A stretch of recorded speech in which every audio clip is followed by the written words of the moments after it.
The truth isn't just uncomfortable. For many men over 60, it's silently eroding their health from the inside out, one night at a time. What if I told you that the most dangerous threat to your energy, your mood, your heart health, and even your memory isn't a disease you've been diagnosed with, but a symptom you've been told is just a normal part of getting older? I'm talking about waking up at night to urinate. You might think it's just an inconvenience, a frustrating interruption, but I see the real damage every single day in my clinic. It's the silent saboteur of your golden years. I'm Dr. Benjamin Carter, and for more than 2 decades as a urologist and men's health specialist, I've dedicated my life to helping men navigate the complexities of aging with strength and dignity. My mission today is to pull back the curtain on this all-too-common issue of nocturia, or nighttime urination. We're not just going to talk about why it happens. We're going to dismantle the myths that keep men trapped in a cycle of fatigue and frustration. The reality is, those nightly trips to the bathroom are a warning signal from your body, a sign of deeper imbalances that, if ignored, can have profound consequences for your entire well-being. Most men I speak to believe there are only 2 reasons they're waking up: an aging prostate or drinking too much water before bed. But this is a dangerous oversimplification. I'm about to reveal the 4 hidden culprits behind your broken sleep that your doctor may have never mentioned. These are physiological and emotional triggers that quietly fuel the problem, turning a minor annoyance into a chronic drain on your vitality. And I promise you, by the end of our time together, you'll understand your body in a way you never have before. Make sure you stay until the very end, because I will share one surprisingly simple, 10-second physical action you can do right before you get into bed that can dramatically reduce your nighttime awakenings. It has nothing to do with what you drink or any medication, and it's a game changer for so many of my patients. Before we dive in, if you are truly ready to stop accepting fatigue as your new normal and start reclaiming your energy and your nights, do me a favor and hit that subscribe button. Click the notification bell too, so you never miss out on practical, doctor-backed advice designed specifically for men who want to thrive, not just survive. And if this topic already feels familiar to you, let me know by typing "ready" in the comments below. Your engagement tells me I'm on the right track to serving you. Let's begin by dismantling the first and most common myth: the idea that the only solution is to drastically cut your fluid intake. I call this the dehydration trap, and it's one of the most counterproductive things a man can do. I had a patient, Robert, a 69-year-old retired contractor, a man who'd spent his life building things with his hands and solving problems with logic. He came to me utterly exhausted. He was waking up 3, sometimes 4 times a night. "Doc," he said, his shoulders slumped in a way that didn't match his otherwise strong frame, "I've tried everything. I stopped drinking anything after 6 p.m. I'm thirsty when I go to bed, thirsty when I wake up. I feel like a dried-out sponge, but I'm still up all night. It's making me irritable. My wife says I'm no fun anymore, and I can barely focus on my woodworking." Robert's story is one I hear constantly. He was doing what seemed logical, but he was unknowingly making his problem worse. Here's the physiological secret. When you severely restrict fluids in the evening, you don't stop your kidneys from producing urine. You just force them to produce highly concentrated urine. Think of it like a dark, acidic tea instead of a clear, pale water. This concentrated urine is a powerful irritant to the delicate lining of your bladder. An irritated bladder is a spastic bladder. It sends frantic "I need to go now" signals to your brain, even when it isn't truly full. So Robert's bladder was waking him up not because it was full, but because it was angry. Furthermore, your body has a natural, brilliant system for sleeping through the night. As you fall into deep sleep, your brain releases a hormone called vasopressin, or antidiuretic hormone, ADH. Its job is to tell your kidneys to slow down urine production, allowing you to get a long, consolidated block of rest. But chronic dehydration disrupts the normal rhythm of vasopressin release. Your body, sensing a state of water scarcity, can't regulate this process effectively. You end up in a vicious cycle. You drink less, your urine becomes more irritating, your bladder gets twitchy, your sleep is broken, your vasopressin cycle is disrupted, and the problem persists, all while you're feeling groggy and dehydrated during the day. The emotional toll of this is immense. It's a feeling of powerlessness, of your own body betraying you. It robs you of your daytime energy, your patience, and your clarity of mind. So what is the solution? It's not about dehydration. It's about smart hydration. First, front-load your fluids. Make a conscious effort to drink the majority of your daily water intake before 6 p.m. Aim for consistent hydration throughout the morning and afternoon. This keeps your urine diluted and your bladder happy during the day. Second, in the 2 hours before bed, don't cut out water entirely, but change how you drink. Instead of gulping down a glass, take small, infrequent sips if you feel thirsty. This quenches your thirst without overwhelming your kidneys right before you lie down. This simple shift from dehydration to smart hydration helps calm the bladder lining, supports your body's natural vasopressin rhythm, and sets the stage for a more peaceful night. For Robert, this was the first step. Within 2 weeks of focusing on hydrating well during the day and only sipping in the evening, he cut his nightly trips from 4 down to 2. It wasn't a cure, but it was progress. It was hope. It proved to him that he wasn't broken, he just needed a better strategy. Now, this brings us to the second major blind spot, the prostate fallacy. It's true that for many men over 60, an enlarged prostate or benign prostatic hyperplasia, BPH, can contribute to nocturia. The enlarged gland can press on the urethra, making it difficult to fully empty the bladder. But here is the critical piece of information that is so often missed. Your bladder itself ages. It is not just a passive bag waiting to be filled. It is a complex, dynamic muscle, and after decades of work, it changes. I sat with a patient named Arthur, a 72-year-old former history professor. He was a thoughtful, articulate man who came to me with a file of his medical records. He'd been on medication for BPH for over a year.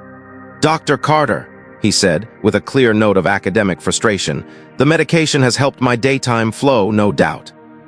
But I'm still waking up twice, sometimes 3 times a night. My urologist says my prostate is stable. Am I just a lost cause?" Arthur wasn't a lost cause. He was a classic example of treating only one part of a 2-part problem. While his prostate was the obvious culprit, his bladder had developed its own set of issues over the years.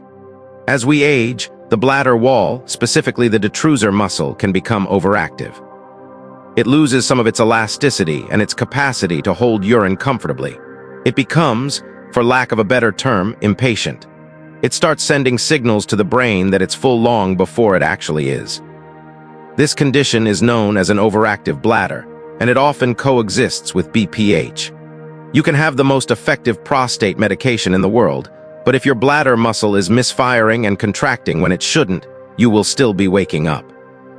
The emotional impact for a man like Arthur is one of deep discouragement. He's followed his doctor's orders, he's taking the pills, yet he's not getting the full relief he was promised. He starts to feel like his body is uniquely flawed, that he's an anomaly. This is where we must empower men with knowledge and tools that go beyond the prescription pad. The solution is to retrain the bladder, to re-establish a healthy communication between the bladder and the brain. First is a technique called timed voiding. Instead of waiting for the urge to hit, you go to the bathroom on a set schedule during the day, for example, every 2 to 3 hours, whether you feel you need to or not. This teaches the bladder to hold more urine without panicking and helps to break the cycle of urge-driven urination. Over time, you can gradually extend the interval between voids, stretching the bladder's functional capacity. The second technique is called the double void. This is especially helpful for men with BPH who have trouble emptying completely. After you urinate, remain on the toilet for another 30 to 60 seconds. Take a few deep breaths, relax your pelvic muscles, and then gently try to urinate again. You'll often be surprised that a little more comes out. This ensures your bladder is as empty as possible before you go to bed, buying you more time before it fills up again. For Arthur, incorporating these behavioral techniques was transformative. It gave him a sense of agency. He was no longer just a passive recipient of medication. He was an active participant in his own healing. He began to see his nightly awakenings not as a defeat, but as data, helping him fine-tune his strategy. He eventually got down to only 1, and sometimes 0, awakenings per night. He felt he had finally solved the historical mystery of his own body. This leads us to our third hidden culprit, an area that requires us to look beyond the urinary system and at our whole lifestyle, the evening saboteurs. What you eat and how you live in the hours before bed can be secretly sabotaging your sleep. I had a patient, David, a cheerful 67-year-old grandfather who loved his retirement. His chief complaint was nocturia, but he also mentioned a pervasive daytime fatigue that he'd chalked up to age. As we talked about his evening routine, a pattern emerged. He'd have a glass of red wine with dinner, maybe a small bowl of ice cream or a couple of squares of dark chocolate for dessert, and then settle in to watch TV. A perfectly normal, enjoyable evening, or so he thought. What David didn't realize is that his evening ritual was a minefield of bladder irritants. Alcohol, caffeine, present in chocolate, and artificial sweeteners, often in diet foods or sugar-free desserts, are all diuretics and bladder irritants. They increase urine production and sensitize the bladder, a double whammy for nighttime awakenings. But we uncovered something even more significant. His wife mentioned, almost as an aside, he's been snoring like a freight train lately. Sometimes he even seems to stop breathing for a moment. That was the key. David was likely suffering from undiagnosed obstructive sleep apnea, OSA. Here is the profound and often missed connection. When you have sleep apnea, your airway collapses intermittently during sleep, causing your blood oxygen levels to drop. Your body perceives this as a state of emergency. In response, the heart releases a hormone called atrial natriuretic peptide, ANP. The primary job of ANP is to signal the kidneys to excrete sodium and water, in other words, to produce more urine, in an attempt to reduce blood volume and ease the strain on the heart. So every time David stopped breathing in his sleep, his body was getting a powerful hormonal signal to make more urine. He wasn't waking up and then needing to urinate. He was being forced awake by a bladder that was rapidly filling due to his breathing issues. The fatigue he felt wasn't just from broken sleep. It was from a body that was fighting for oxygen all night long. The societal perception is that snoring is a nuisance. But for men over 60, it can be a blaring siren for serious underlying health issues, with nocturia being one of the most common presenting symptoms. The solution here is twofold. First, creating a bladder-friendly evening. This means limiting or avoiding alcohol, caffeine, chocolate, spicy foods, and acidic foods in the 3 to 4 hours before bedtime. This simple dietary discipline can significantly calm an overactive bladder. Second, and most critically, is to take snoring seriously. If you snore heavily, have witnessed pauses in breathing, and suffer from excessive daytime sleepiness, it is imperative to speak to your doctor about a sleep study. Treating sleep apnea, often with a CPAP machine, doesn't just improve your breathing. For a huge number of men, it dramatically reduces or even eliminates nocturia. For David, getting diagnosed and treated for OSA was life-changing. He told me, "Doc, for the first time in years, I slept a full 7 hours straight. I feel like I'm 20 years younger. The snoring is gone, the bathroom trips are gone, and my energy is back. It feels like a miracle." It wasn't a miracle. It was good medical detective work, connecting the dots between his lungs, his heart, and his bladder. Finally, we arrive at the fourth and perhaps most profound hidden cause, one that resides not in our organs, but in our minds and our hearts: the anxiety habit loop. Our bodies and minds are not separate entities. They are in constant, intricate dialogue. Stress, anxiety, and even the simple habit of waking up can become the primary drivers of nocturia long after the initial physical triggers have been addressed. I remember a patient, George, a 75-year-old man who came to me about 6 months after his wife of 50 years had passed away. His physical health was excellent, his prostate was fine, and he had no other symptoms. Yet he was waking up like clockwork at 2 a.m. every single night. "I don't understand it," he said, his voice thick with a grief he was trying to contain. "I'm not in pain, I go to bed tired. But my eyes just pop open, and the first thing I feel is the need to go. The house is so quiet now. Lying there in the dark, it's the hardest part of the day." George's story is a powerful illustration of the mind-body connection. His body was not waking him up, his grief and anxiety were. In a state of emotional distress, our sympathetic nervous system, the fight-or-flight response, remains on high alert. This state of hypervigilance prevents us from entering the deep, restorative stages of sleep where vasopressin is released and the body is truly at rest. The bladder, in this anxious state, becomes more sensitive to even the smallest sensations. Moreover, the brain is a powerful pattern-making machine. After waking up at the same time for several weeks, George's brain had created a conditioned response. The 2 a.m. awakening was now a deeply ingrained habit, a neural pathway carved by routine. He began to develop what I call anticipatory anxiety, a fear of not sleeping that, paradoxically, guaranteed he wouldn't. He would lie in bed worrying about waking up, which would trigger his stress response, which would then wake him up. It's a cruel, self-fulfilling prophecy that traps so many men, especially those dealing with loss, loneliness, or major life transitions. Our society teaches men to be stoic, to bottle up their emotions. But the body keeps the score. Unprocessed grief and anxiety will find a way to speak, and sometimes they speak through an overactive bladder in the dead of night. The solution is a mind-body reset. This is about actively calming the nervous system before sleep. It starts with creating a non-negotiable wind-down ritual. This means no stimulating news, no stressful emails, no screens for at least an hour before bed. Instead, introduce activities that shift you into the parasympathetic rest and digest state. This could be reading a physical book, listening to calm music, or practicing gentle stretching. I taught George a simple diaphragmatic breathing exercise. Inhale slowly through your nose for a count of 4, feeling your belly expand. Hold for a count of 4. Then exhale slowly through your mouth for a count of 6.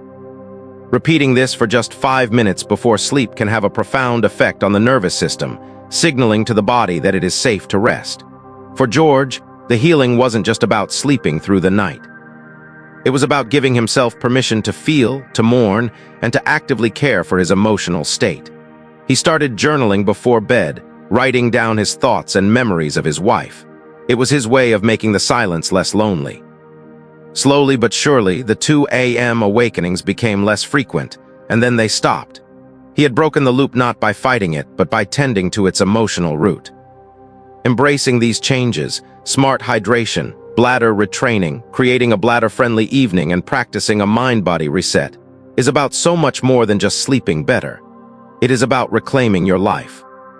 Imagine waking up feeling rested and clear-headed, having the energy to play with your grandkids, to focus on your hobbies, to be present and patient with your loved ones.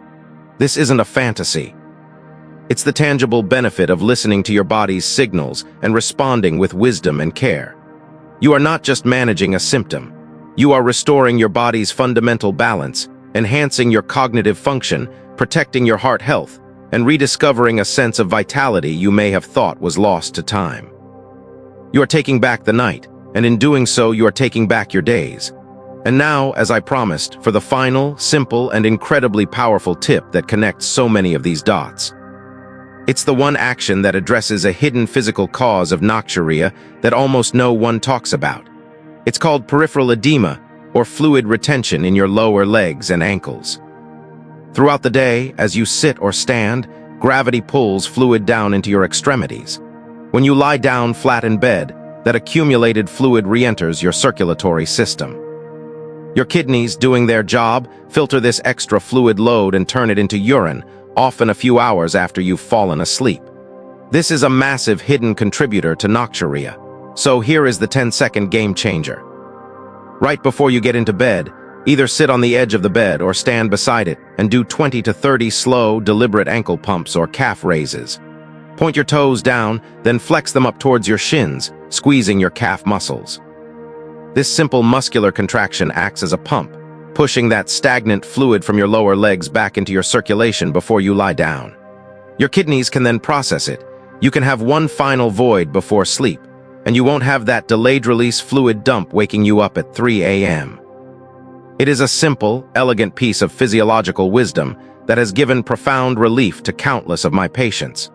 If this conversation has opened your eyes and given you a new perspective on what you've been experiencing, please don't keep it to yourself. Share this video with a friend, a brother, a partner, any man in your life who has resigned himself to a life of broken sleep. Let's break the silence and the stigma around these issues together. Your health journey is not one you have to walk alone. Subscribe to this channel because my commitment is to continue providing you with honest, empowering, and actionable health knowledge that honors the intelligence of your body. In the comments below, let me know which one of these hidden culprits resonated with you the most, or which strategy you plan to try first. I read every comment, and I am here to support you. You have taken a vital step today just by listening and learning. Now take the next one. You are not defined by your age, but by your wisdom. Your best nights and your best days are not behind you. They are waiting to be reclaimed. And you absolutely deserve to live them with energy, clarity, and peace.